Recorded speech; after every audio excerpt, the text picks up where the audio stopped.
Além de Gustavo Scarpa, Atlético busca mais um reforço. Sérgio Coelho assume candidatura, mas terá concorrente de peso. Por fim, lista de saída definida. Atlético terá um espaço maior na folha salarial. Para quem não me conhece, eu me chamo Henrique Musi, sou jornalista por formação e estou no Bica Galo de segunda a sexta, à 1 da tarde, para te fazer companhia e trazer informação com credibilidade. Por isso peço que antes da gente seguir, me ajude a bater 120 likes ao vivo e 1.500 nas próximas 24 horas. Muito obrigado por tudo que vocês fazem por mim. Buscando reforçar o elenco, a diretoria do Atlético entende que algumas carências na equipe são imediatas. E aí, claro, sabendo dessa baixa capacidade de investimento, no comparativo a outras equipes, o Atlético fará poucas aquisições e tentará ser certeiro nos reforços. O primeiro deles é a busca por Gustavo Scarpa. Apesar aí de estar mal desde que chegou no continente europeu, o Atlético entende que voltar para o Brasil e recuperar a condição de jogo é uma questão de tempo. Em apuração, outro fator que leva o clube a buscar Scarpa é o fato de ele se enquadrar naquilo que dizemos como teto salarial do Atlético, ou naquilo que o Atlético pode pagar para um jogador do nível do Scarpa. A gente sabe que ele foi, e dissemos isso ontem, para a Europa com uma folha aí, um valor mensal de 2 milhões, de cerca de 2 milhões e 100 mil reais, tá? E por isso, o Atlético trazendo ele para o Brasil, certamente esses valores vão reduzir, para que vocês tenham uma ideia da inflação que é o mercado hoje, tá? E por que o Scarpa se enquadra nesse perfil. Em meio a salários e comissões, o Bruno Henrique recentemente foi oferecido ao Atlético e receberia em 2 anos de contrato, ou aquilo que ele solicitou, cerca de 50 milhões de reais. Um salário que chega até a passar o do Gustavo Scarpa na Europa. Apuramos que Scarpa recebe lá cerca de 300 mil libras por mês, mais ou menos 2 milhões e 100 mil reais, tá? A gente sabe que por não ter se adaptado ao continente europeu e com a vontade de retornar ao Brasil, certamente ele abriria mão aí de mais de 50% daquilo que recebe por lá hoje. As posições dos 3 mais bem pagos do Atlético hoje no Galo são ocupadas por Hulk, Guilherme Arana, que recentemente renovou, e também pelo atacante Pavon. O Galo tem um teto, apuração do canal Bica Galo, de cerca de 1 milhão e 400 mil reais por mês. O Scarpa, se vier para o clube, vai receber menos do que isso. No que tange à negociação entre Atlético e Gustavo Scarpa, como a gente disse ontem, ela segue em andamento, muito diferente daquilo que se vê aí na internet, que teria fechado, nada disso. Gente, uma negociação como essa, é bom a gente frisar, não se fecha do dia para a noite. Estamos falando aqui de um atleta que já recebeu 2 bolas de ouro aqui no Brasil. Então, reitero, dificilmente vai acontecer algo nesta semana e imagino que na semana que vem a gente tenha sim uma definição sobre Gustavo Scarpa. Sabemos que o Atlético chegou na Europa com uma oferta de 3 milhões de euros, prontamente rejeitada pelo Nottingham.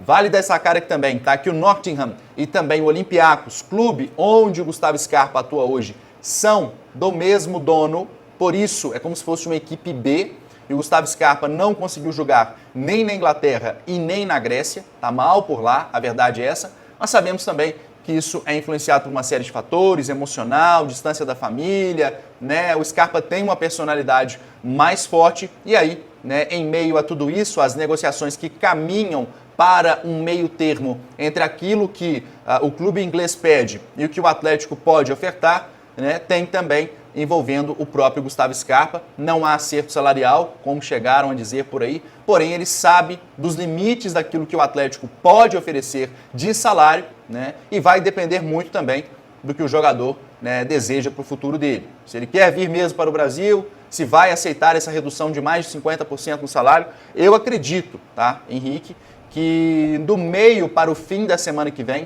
a gente já tenha realmente uma definição acerca de Gustavo Scarpa. As negociações, como eu disse, seguem acontecendo, mas ainda distante de um desfecho. Primeiro é resolver com o clube inglês, depois com o Gustavo Scarpa, que já acenou para o Atlético que não seria um empecilho os valores que o clube pode ofertar. Além de Scarpa, o Atlético busca também um segundo reforço, tá? Na tarde de ontem, inclusive, o Fred Augusto, do canal Fred Augusto Info, destacou que o clube buscaria peças para o setor ofensivo, com prioridade para o setor ofensivo, e que seria, né, realmente este o perfil de contratação para a próxima temporada. A gente conversou com uma pessoa na manhã desta quarta-feira que confirmou essa informação. A ideia do Atlético é contratar de fato 2 jogadores nesta janela de transferência, mas essa mesma fonte destacou o seguinte, abre aspas, eventualmente, se surgir algo interessante que seja diferente disso, certamente a gente vai analisar. A ideia do Atlético também, gente, como nós adiantamos aqui de maneira exclusiva, é efetivar 6 atletas das categorias de base e manter a espinha dorsal para o ano que vem. Ou seja, né, vamos reforçar o setor ofensivo, mantém esse mesmo time que vem jogando em 2023, com algumas mudanças no banco de reservas. Nós já vamos falar a respeito deste assunto, né? E aí, claro, trazendo os 2 reforços. Eu deixo uma pergunta para vocês, né, web espectadores que estão assistindo a live neste momento. Vocês concordam com essa ideia do Atlético em subir 6 jogadores da categoria de base, manter esse time, que até então, matematicamente, ainda disputa pelo título, e trazer 2 jogadores importantes para 2024? Quero saber a sua opinião e vou continuar falando exatamente sobre isso aqui, porque eu questionei outra fonte sobre o pagamento das dívidas em 2024. E se ao quitar este montante, ou seja, se o Atlético conseguir reduzir essa dívida, o clube hoje paga cerca de 8 milhões de reais de juro por mês, se este valor de juro, que seria extirpado com o pagamento das dívidas, se ele poderia eventualmente ser revertido para o Atlético em eventuais aquisições no meio da temporada, em reforços, e essa fonte nos disse o seguinte, tá? Abre aspas, não, o orçamento que propusemos já será um grande desafio. Nossa prioridade em 2024 é quitar as dívidas, fecha aspas, então, a nossa fonte, indo ao encontro daquilo que nós já falamos, inclusive, em outras lives, em outros momentos, que o Atlético vai disputar no ano que vem, tá? A vaga para a Libertadores, com o investimento que será feito, e vai disputar também, né, as competições Copa do Brasil e Libertadores, com o objetivo, isso definido, de pelo menos chegar às oitavas de final. Internamente, comissão técnica e diretoria do clube sabem que depois das saídas de Keno, Savarino e também do próprio Ademir e Sacha, o Atlético reduziu as possibilidades no setor ofensivo e o nome de Rodrigo Muniz é sim, tá?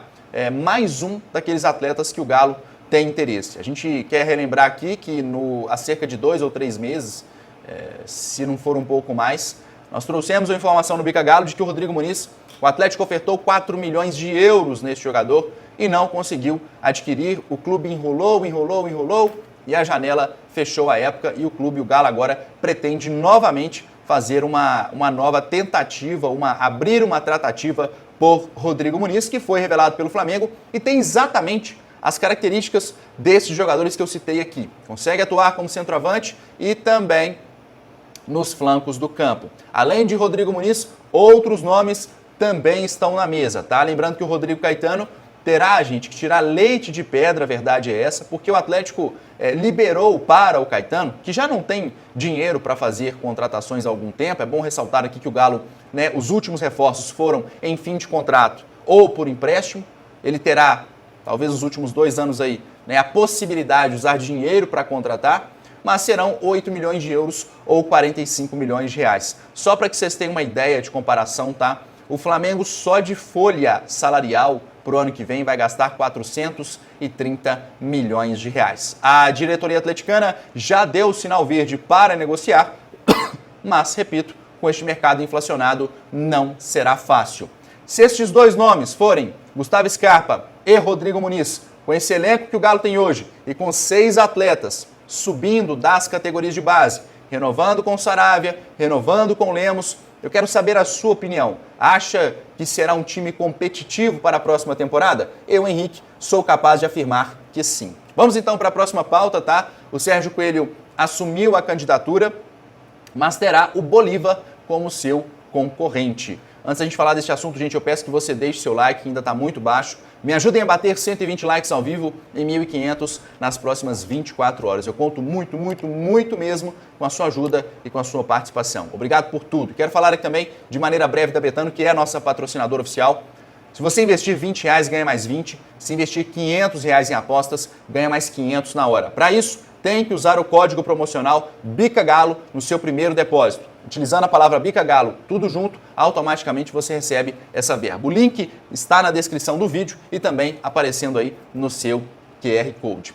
Antes da gente entrar nessa celeuma aí de eleição, eu quero falar um pouquinho aqui sobre o presidente do Atlético, Sérgio Coelho. Em meados de outubro deste ano, o Sérgio recebeu um convite do Rubens Menin para assumir o cargo de presidente da SAF, ou como queiram dizer, de CEO da SAF Futebol, que até cheguei a dizer que não existirá esse cargo, segundo o próprio Rafael Menin, né? O Sérgio Coelho, que hoje ocupa uma função não remunerada no Atlético, ele rejeitou este convite. E eu abro aspas aqui a ele para o motivo desta recusa, tá? A razão é que a nossa gestão negociou as ações da SAF para o grupo de investidores. Então, eu não me sinto confortável em ser o presidente que negociou as ações e que depois vira um gestor remunerado da SAF. Pode ser legal? Sim, mas eu entendo como imoral. Então, eu não serei.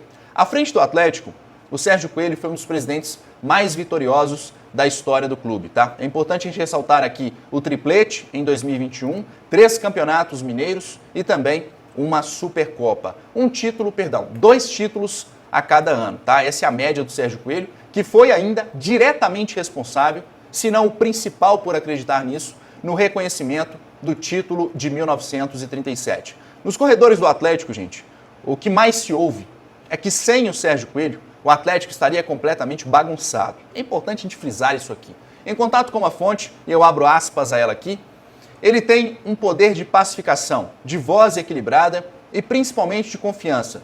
Todos escutamos o que ele tem a dizer, fecha aspas então, ao Sérgio Coelho. Poucos sabem, mas a verdade é que o Sérgio Coelho, diferentemente dos demais cargos executivos ali no Atlético, ocupa uma função também de dia a dia, muito próximo ao campo, ao contato com os jogadores e também com a diretoria de futebol. Tem know-how para isso. O Clube Atlético Mineiro hoje conta com o maior diretor de futebol do Brasil, Rodrigo Caetano, e se o Rodrigo Caetano está aqui, tem dedo, Sérgio Coelho, tá?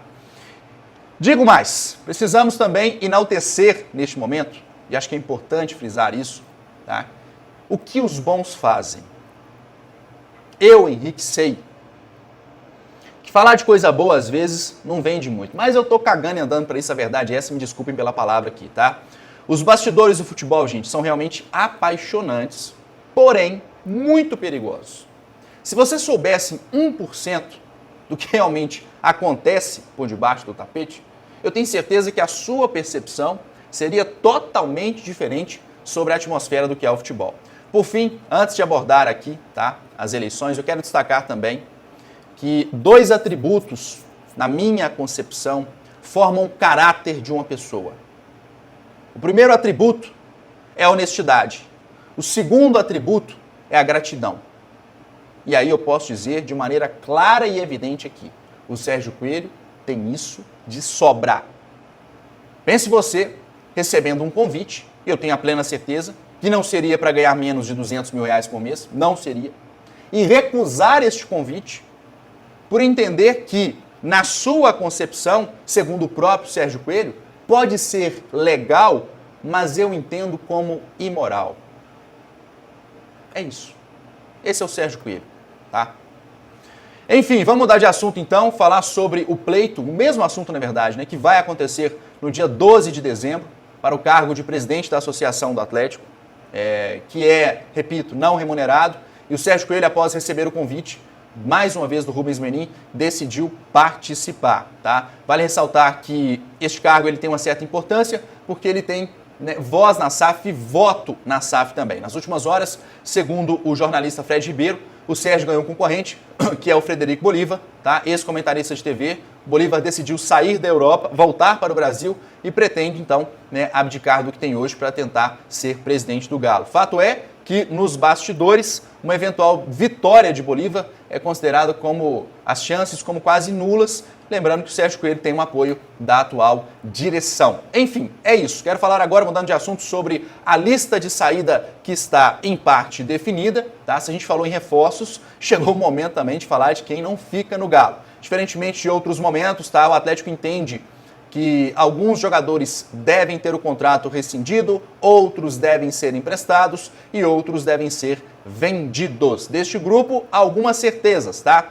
O zagueiro Hever não permanece, o meia Johan não seguirá no Galo, Eduardo Vargas e Patrick também são dois atletas que não devem ficar. São situações diferentes em relação a Vargas, tá? Com contrato até 2024, o Atlético buscará resolver a situação de uma maneira direta com o jogador. Sobre Patrick, já informamos isso aqui também no canal Bica Galo. Alguns clubes brasileiros demonstraram interesse no jogador e o Atlético, obviamente, quer recuperar parte deste investimento. Fato é que o Galo deve reduzir aí, né, com essas saídas, em cerca de 2 milhões de reais a folha salarial. Vale ressaltar também que o clube permanecerá com os mesmos 13 milhões de folha deste ano para o ano que vem. Ou seja, essas contratações, esses dois reforços que eu disse aqui, se encaixam nesses 13 milhões. Agora, se a gente vai ter saída de 2 milhões de reais, provavelmente outros reforços podem vir nestas circunstâncias. Em fim de contrato, por empréstimo, onde o Atlético vai basicamente pagar o valor salarial por eles. É isso, pessoal. Quero deixar um recado aqui agora sobre a Camila Ferraz, crescimento capilar, ó. Vocês estão vendo que não é mentira, tá crescendo à torta e à direita. Acione agora a Camila Ferraz e diga que veio do Bica Galo porque tem desconto, assim como a Escola Técnica Biotecna. Na Biotecna você faz cursos, né, online EAD com reconhecimento pelo MEC por R$ 97,00 por mês. Acione agora a Biotecna, diga que veio do Bica Galo que você receberá 13% de desconto. É desconto pra dedéu. Gente, vocês que querem os abraços aí na sexta-feira, tá? Deixem nos comentários. A turma tá deixando aí no chat, mas tem que deixar nos comentários. Eu quero fazer uma pergunta direta a você, meu amigo, minha amiga que está assistindo a live neste momento. Falei sobre Gustavo Scarpa, sobre Rodrigo Muniz, quero saber a opinião de vocês. Mas e sobre essas saídas, esses nomes que eu citei aqui? Você concorda com a saída do Vargas, por exemplo? Ou com a não renovação do Hever para mais uma temporada? Deixe aí nos comentários, é importante saber o que o torcedor pensa. Eu tenho a minha avaliação, mas eu quero saber também o que você que está aí do outro lado pensa sobre isso. Antes de você sair deste vídeo, me ajude a bater, repito, 120 likes ao vivo e 1.500 nas próximas 24 horas. Tá um calor impraticável aqui. Vamos encerrar essa live. Eu ainda tenho que fazer muita coisa no dia de hoje, de camisa social nesse calor. Tá danado. Com um carro, inclusive, que estragou o ar-condicionado. Não tem nem um ano de uso em Jeep. Ô, Jeep, me ajuda nessa aí. Vou te contar, viu? Tamo junto e misturado. Te espero amanhã, à 1 da tarde. Eu vou nessa. Fui!